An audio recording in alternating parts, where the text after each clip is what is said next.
Hi, I'm Chanel and this is Spirited Stardust, and today we're wrapping up what I've read this week. So, week 3 I read 9 books in total, 3 fiction, 4 graphic novels and 1 non-fiction. So I'll start with the graphic novels, and we've got Nimona by Noelle Stevenson. As sidekick and supervillain, Nimona and Lord Blackheart are about to wreak some serious havoc. Their mission? Prove to the kingdom that Sir Ambrosius Goldenloin and his buddies at the Institution of Law Enforcement and Heroics aren't the heroes everyone thinks they are. Nemesis, dragons, science and symbolism. So I'll just show you some of the illustrations so you can see the style. So I gave this 3.75 stars. I enjoyed it. It was a fun read. I wasn't super psyched about the ending, to be honest with you, but because it was also a little dark. It was like the illustration and the overall theme was a bit dark, and geographically there weren't many different scenes and places. It was quite all same, and it also felt like an episode of a show. That's what it felt like to me, like one episode of a show. But as far as I'm aware, it's a standalone. But I did enjoy it. I did find Nimona a little bit annoying sometimes. I liked Blackheart. I didn't even mind Goldenloin. Yeah, it was a fun, enjoyable read, which is why I get 3.75 stars. Next up, we've got The Graveyard Book by Neil Gaiman. This is number 2. So I remember I read the first book as a book, not a graphic novel, and it just finished abruptly, and I thought, is there another book? No, there was no other book. How can they end the story like that? This is madness. And then I found the graphic novel. I'm like, oh, it continues in a graphic novel. That makes sense. So I'll show you once again the art style.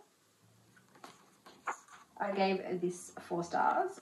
So The Graveyard Book is about Nobody Owens, who's a normal boy, except he lives in a graveyard and is raised by ghosts and a guardian who is neither living nor dead. People want to kill him. They killed his father, mother and baby sister. And it sort of goes into like why, and he's got powers, a few powers, so to speak. I loved the first book, absolutely loved it. This wrapped up the series well, although it's not the ending I was hoping for, to be honest. I would have ended it differently, but I think that the story actually played quite well in graphic novel form. I think it really lended itself to the story. It is text heavy, like Neil Gaiman tends to be text heavy in his graphic novels, but I like that because I like knowing about the characters, I like getting more information. I prefer my graphic novels to be more text heavy, otherwise they just feel like a comic to me. So that was The Graveyard Book. Then we got Persepolis by Marjane Satrapi. I'll show you the sort of style. I only gave this 2 stars because I DNF'd it. So I found it really difficult to keep track of the narrative. It sort of jumps all over the place. It jumps back in time. People are describing things. I wasn't a fan of the illustration style. It just didn't capture my attention. I just didn't find it interesting, and I just didn't like the style. I didn't like how the cohesiveness of it wasn't for me. Like it was just too much brain power having to sort everything out and keep track of who's saying what. And I didn't really like the main character. I found her annoying as a child. I know she grows up obviously eventually, but like I said, after 50 pages, if I'm not into it and I'm not excited about it, it's not for me. So that was not for me. Then we've got Saga. This is volume 2 by Brian K. Vaughan. I gave this 3.75 stars. I really like the art style in this series. My favourite character is Bar, but it looks like I'm going to have to find a new character. I find this interesting enough to continue the series. I just have this feeling though it's probably going to be into this area that I'm no longer interested in. I'm not always... Sci-fi isn't my favourite. It is something I do read. Occasionally I find a story I really enjoy, but space-themed books tend to be ones I don't really I'm not really into, so this is space themed. But like I said, I'm having a good enough time that I'm happy to continue with this one a little bit longer. And then we've got so that's all of the, what do you call it, graphic novels done. And now we're up to a fiction. This is The Girl Who Fell Beneath the Sea by Axio. I think the cover is really stunning. I gave this 3.75 stars. So I will read a blurb quickly so you know what it's about. For generations, deadly storms have ravaged Mina's homeland. Her people believe the sea god, once their protector, now curses them with death and despair. To appease him, each year a maiden is thrown into the sea in the hopes that one day the true bride will be chosen and end the suffering. And instead, Mina sacrifices herself. She's like, I will be the sea god's bride. My biggest issue with this book was that the main character is 16. It is too young for me, first of all. I wasn't aware that she was that young. Secondly, it seems that she's virginal. So thirdly, her love interest is an ancient person, and that just creeps me out. Like, not just like, oh, you know, he's 40 years old, like hundreds of years older, hundreds. And I'm like, why is he interested in a 16-year-old girl? It doesn't vibe with me. I hate it. I'm very big on no to that. Why not just make her 18? I know you think it's just 2 years, but it just vibes a lot better. She's an adult. 16-year-old, I mean, what I was like when I was 16. I'm not going to be getting into a relationship with a century-old person. It's just icky to me. So I just don't understand why she had to be 16. Like, I don't get it. Just make her 18. I think 16-year-olds will still read it. They'll still read it. So, and then adults won't be like, this is disgusting. So that's just something that just really bugs me, and I'm not behind that at all. Besides that, the world was really cool. And it was okay. I've given it probably 3.75, probably is a bit generous. I'm not going to lie, but there were some cool elements to the story, to folklore, to that sort of thing that I bumped it up. I think the cover makes a big difference too. I think I just bumped it up. So really, it's probably more like a 3.5. But yeah, I just can't, I'm sorry, I just can't get past that she's 16, and I just don't jive with that. So that was that book. The next fiction book I read was Age of War, Legends of the First Empire, number 3 in the series, by Michael J. Sullivan. The alliance of humans and renegade Frey is fragile and about to be tested as never before. Persephone keeps the human clans from turning on one another, though through her iron will and a compassionate heart. The arrogant Frey are barely held in check by their leader, Nifron, who seeks to advance his own nefarious agenda through a loveless marriage that will result in the betrayal of the person Persephone loves most, Wraith the God Killer. Okay, that's interesting, that's the blow. I've got a lot to say about that. In the spoiler section, I gave this 4.25 stars. I really can't talk about it without spoiling stuff. Obviously, it's a third in the series. It's probably my favourite so far out of the series, definitely. A lot more happens. The first two were a bit slower going. There's still a lot of things that really frustrated me that happened. So I've got things to say about this one. Let me tell you, I've got things to say, which I won't be saying right now. The next book is Nettle and Bone by T. Kingfisher. After years of seeing her sister suffer at the hands of an abusive prince, Mara, the shy, convent-raised third-born daughter, has finally realised that no one is coming to their rescue. No one except for Mara herself. Seeking help from a powerful grave witch, Mara is offered the tools to kill a prince if she can complete 3 impossible tasks. But as is the way in tales of princes, witches and daughters, the impossible is only the beginning. On her quest, she is joined by a grave witch, a reluctant fairy godmother, a strapping former knight, and a chicken possessed by a demon. And together the 5 of them intend to be the hand that closes around the throat of the prince and frees Mara's family from their kingdom from the tyrannous ruler at last. Sorry, I'm getting very distracted. Oh, my little kitty cat. This is a 5 out of 5 star book. Oh man, it had been a long time since I'd had another 5 star, and I forgot how 5 star books feel. And for me, it's like this really delicious combination of a hug from your grandmother and that stomach summer salt you get when a plane launches on takeoff. Like that thrill and that comfort. It's just wonderful. It's wonderful, wonderful, wonderful. This was amazing. I absolutely loved it. I loved the writing. I loved the characters. I loved the story. I loved the pace. I loved everything about it. The setting, just everything, the whole thing, 5 stars. I am now going to probably go through all of T. Kingfisher's other novels because I can already tell, like, if they write like this generally, I'm going to love everything they do. I really also loved the duo, the Bone Witch, who I've given her the name Griselda. I feel like that sort of suits her, and Agnes. I adored them. It's like a Grumpy Sunshine combo, and they're just fabulous. Oh my god, I wish they were my, like, you know, adopted aunts. It was amazing, and I can't wait to read more. And it was like sort of really nostalgic too. It just brought me back to, you know, the fantasy you read as a kid. It's very PG in terms of romance. All there is hand holding and some longing looks, pretty much. So I could have had a bit more adult spice in it, but that's just the only nitpicky thing that I would say, and that's just because I like to have a bit more. I'm a big romantic, so I like a bit more than just, you know, desire from afar. But it's very sweet. It's absolutely sweet, and I loved everything else about it. Absolutely everything. And it's like heart-wrenching, and it's amazing. I can't say enough things about it. Now we're going on to non-fiction. So we've got my DNF. This is a DNF. Trusting the Gold, Uncovering Your Natural Goodness by Tara Brach.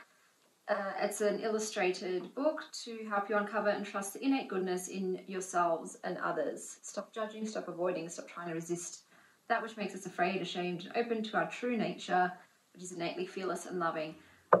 Okay, so this, to me, the reason why I stopped reading it is because it felt more like one person's personal life story rather than a guide on how to find your own inner goodness. And I didn't pick it up for that. I'm not a big memoir fan. There's very few I've ever read. So I don't mind a bit of someone's personal story woven into it. That's fine. But this was just very heavy. Like, and this happened to me, and then this happened to me. And this is what I did in this situation. So for that, I was just like, no, it wasn't for me. The pictures were lovely. So that was one good thing about it, but it just wasn't my thing. Next, we've got Find Your True Voice. Stop listening to your inner critic. Heal your trauma and live a life full of joy by Emmy Brunner. I gave this 3 stars because it was okay. I didn't personally learn anything new, but I can see how it might be helpful to others. So that's something that does happen too. Once you've read a lot of books, sometimes there's just not really a lot of new knowledge that you can get, especially when it comes to like self-help book. A lot of it is stuff you've already heard. And it's not their fault, like to someone who's never read anything, that might be a great book, but to me, it wasn't anything new in it for me. So those were the books I've read. Now we'll get to the kiddie corner. We've got A Maple by Laurie Nichols. Meet Maple, who loves trees, nature, seasons, baby sisters. So this is an adorable book about a little girl named Maple and a surprise that comes along the way, and how they navigate that surprise. So I love this story. I love the sequel. Willow has got her fingers stuck in the fly screen, trying to catch something. This is something I would recommend. It's a really great book. It's very sweet. It's about sisters, and my daughters love it. So that's Maple. If you don't want to hear spoilers, sign off now. I'll see you next time. But for those who are okay with spoilers, let's go. So we're going to start with, I'm not going to start with any of the graphic novels because I've already said what I wanted to say.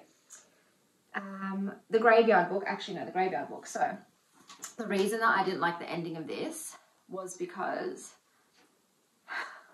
like nobody ends up just having to go off alone into the world. And he loses his connection to the ghosts. And I think he's like not going to be able to see the ghosts anymore. And that's just like, That's so sad. Like, he's full orphan. And then, oh, his guardian. God, what's his guardian's name? I feel like it's something like Silas. Is it? Possibly. Something like that. His guardian doesn't even, like, want to stay in contact, really. And I'm like, why? You're his only family, bro. Like, and he expresses interest in, like, the honor guard. And I'm like, couldn't he be an honor guard member? They're down a member now, thanks to the death of, I've forgotten her name already too. This is what happens. I'm very, very bad with names, guys. But the wolf lady, I've forgotten her name, but she's gone. That was sad. So I didn't really like, it was a bit of a melancholic ending. And I was like, after everything this kid's gone through, and like his only friend, no, we have to wipe her memory and send her far away and you'll never see her again. Like, really? Is that the only option? So that was a bit shite. And then we've got, oh yeah, Nimona. I didn't like the ending of this either. It's the same thing, like she goes away. Like, why can't she stay in Blackheart and Golden Loin's lives? Like, I know she's this, you know, incredibly dangerous, mythical power beast thing, thought, you know, just legend, but is truth. But why can't they just be a cool little family? So that was a bit sad. All right, and we'll start with Nettle and Bone. Like I said, I could have used a bit more romance. I'm really happy how everything played out. I was getting a bit frustrated with Mara at some points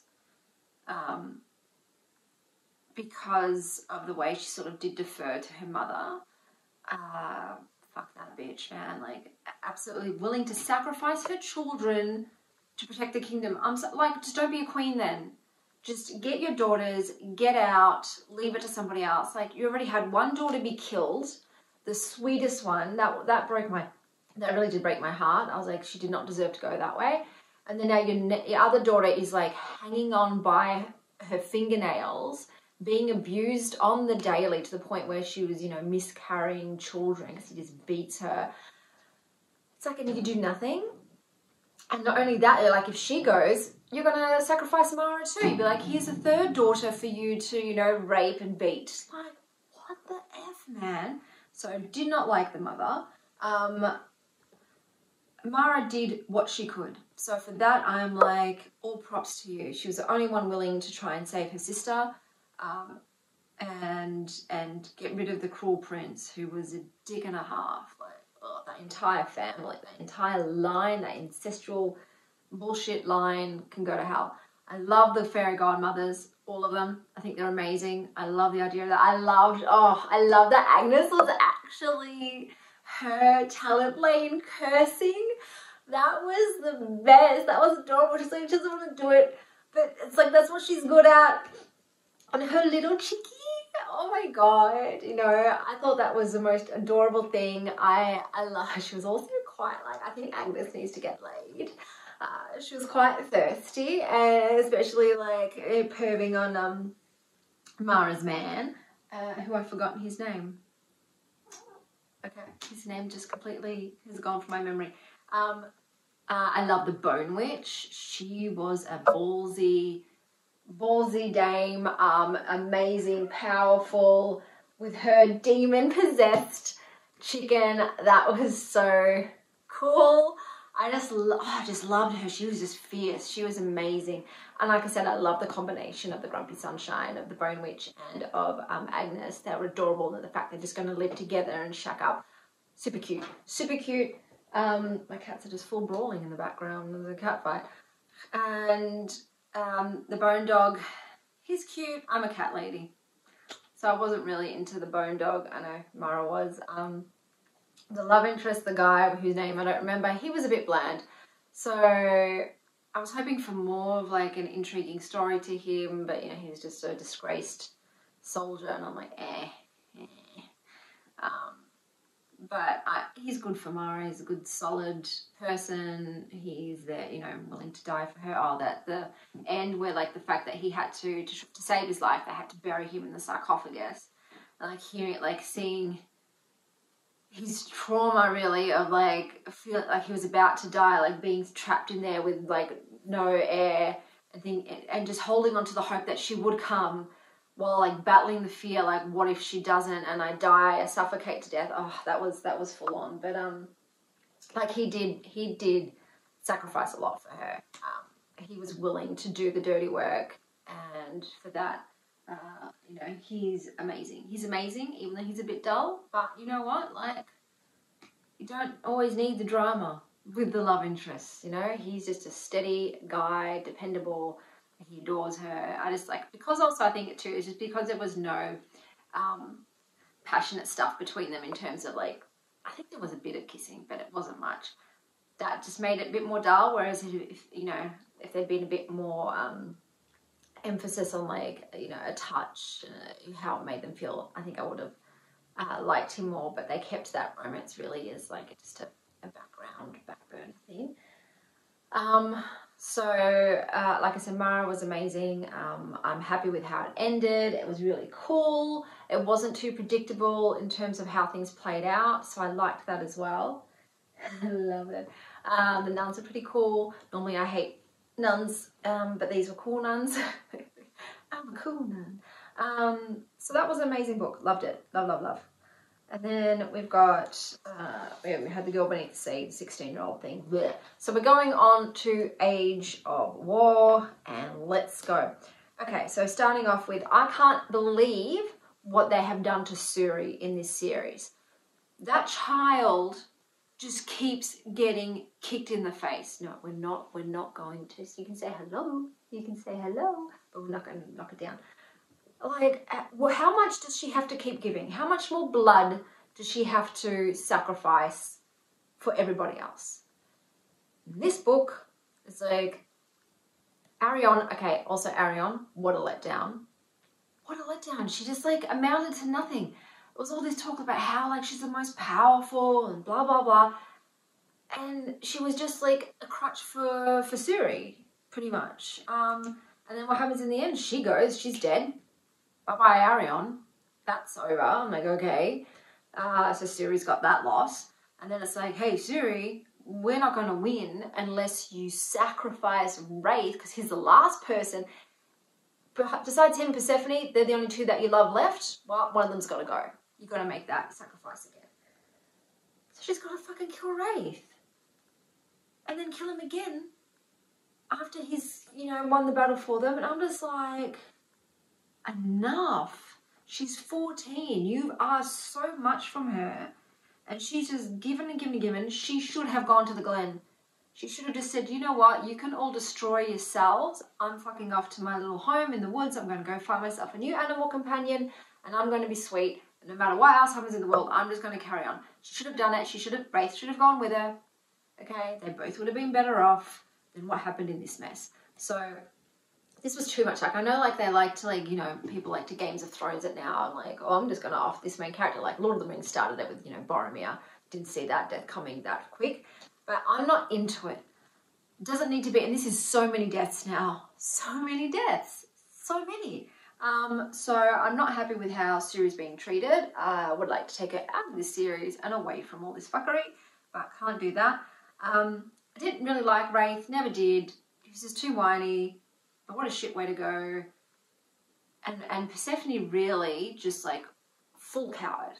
Okay, so Wraith needed to get more balls and just go and see Persephone. But no, he's like, oh, I guess she doesn't want to see me. So I hated their whole dynamic. It was a for me. But then he straight out says like, I love you. Do you love me? And she lies and says no. No, man. Grow some...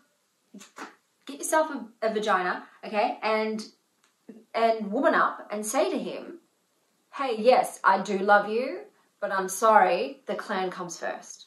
I will always do what's better for the clan. And now I think that's marrying Nifron, not you. So I do love you, but I'm sorry, we can't be together. I'm not going to change around. Be honest, okay? So at least the man knew where he stood. He knew what his true feelings were. But no, now how he dies and he sacrificed himself, believing that no one loved him.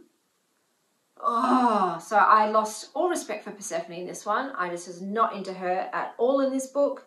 No. Nifron can die 1,000 deaths. And every one of those fuckers who participated in the baby killing can also go to hell. So I hope that, is it Tesh, just reigns oblivion on every single one of them. Like, just comes in and just mows those bitches down. Like, I'm here for Tesh. I think that's his name. It's probably not. But I'm here for the last Dorian. Oh my god, I don't remember the names.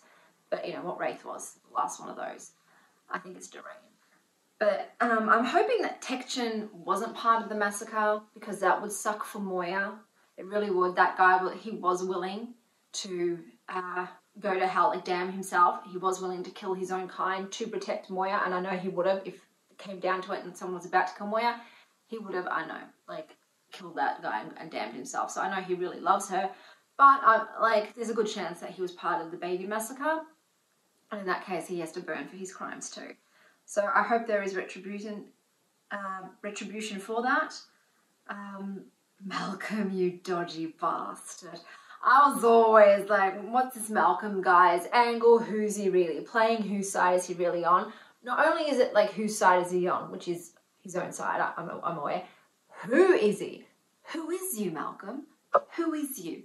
My guess is that he is the old one that they talked about in the second book, when they went into the cave, and he's the one, like, that Suri learned the how to resurrect the dragon from the soul of a loved one magic. I think he's one of those guys. I think he was the one that was trapped under the Dwarves Mountain and has been released. I think he was trapped there because obviously what he did, how he doomed the world, that was his punishment. So that's who I think he is. But I'm also like, why aren't you doing more? Why aren't you doing more? Is there nothing you can do? Like, did all these people have to die? The best part of this book was Dragon Wraith and Suri. And Tesh, that's his name. I don't remember, but the teenager who is mad elite with his fighting skills isn't already offed one of the fray, and he's just going to make his way through. And who's hooking up with, I think, is it, I've forgotten her name too, Bryn, the keeper of the world. And I think they're sweet. I think that's a very adorable relationship. And I know that Gifford is now, like, one of the Miralaiths, like, he's got the powers, and I'm like, yeah, still like him. So, I don't know how this is going to go. I'm a bit, like, peeved with this one, I'm going to be honest. Even though I gave it that best rating, so much stuff has happened that I'm not cool with, and I'm a bit salty, and I'm a bit, like, if you don't maybe resurrect some people in the next one, or do better by Suri, or have at least it turn out well, I'm going to be annoyed. I'm not someone who does well with books that don't have sort of happy endings. I get really irritated, and I'm like, I'm not here for that. Life is already tragedy enough and sorrow enough, and not everything works out, you know, in life. I need my books, my fantasy worlds, to be where, you know, the heroes save the day, or the villains aren't actually that villain. It's like, I need satisfaction. If everyone's like died, I'm like, no, I don't want to pay that price with like hours of my life spent on that. That's just to have it work out that way. That's really depressing for me. So I'm hoping we'll see how the next one goes, whether I continue or not. But those were all of the books I read. I was very happy with the books. There was quite a few decent books this week. I still haven't really found a graphic novel series that I really, really love. I'm just trying to find one, just one that I'm like, this is mad. I've got a whole bunch that I borrowed from the library, so I'm hoping one of those will pull up. If anyone's got any recommendations, I think what I'm looking for has to have a fantasy element. I'm not into like the slice of life, like Giant Days and all that sort of stuff. It has to have a fantasy element, preferably not sci-fi. There have to be amazing female characters in it. It has to have a good character development, good storyline, good plot, nice graphics, nothing too dark. I don't want it too morose. I don't want it too somber and depressing. Yeah, so if anyone's got recommendations, let me have them. I know there's a lot of ones that I'm looking to read. I have to wait to get them though, like something called Mooncakes, and that looks sort of like it might be cute and fangs, but can't get my hands on them yet. I'm waiting for them to come into the library. If they don't come in, I guess for my birthday I'll be buying myself some graphic novels to try out. But please, if you've got any recs, let me know. But otherwise, I hope you have a splendid day, morning, afternoon, wherever you are. And as always, stay wild, star child.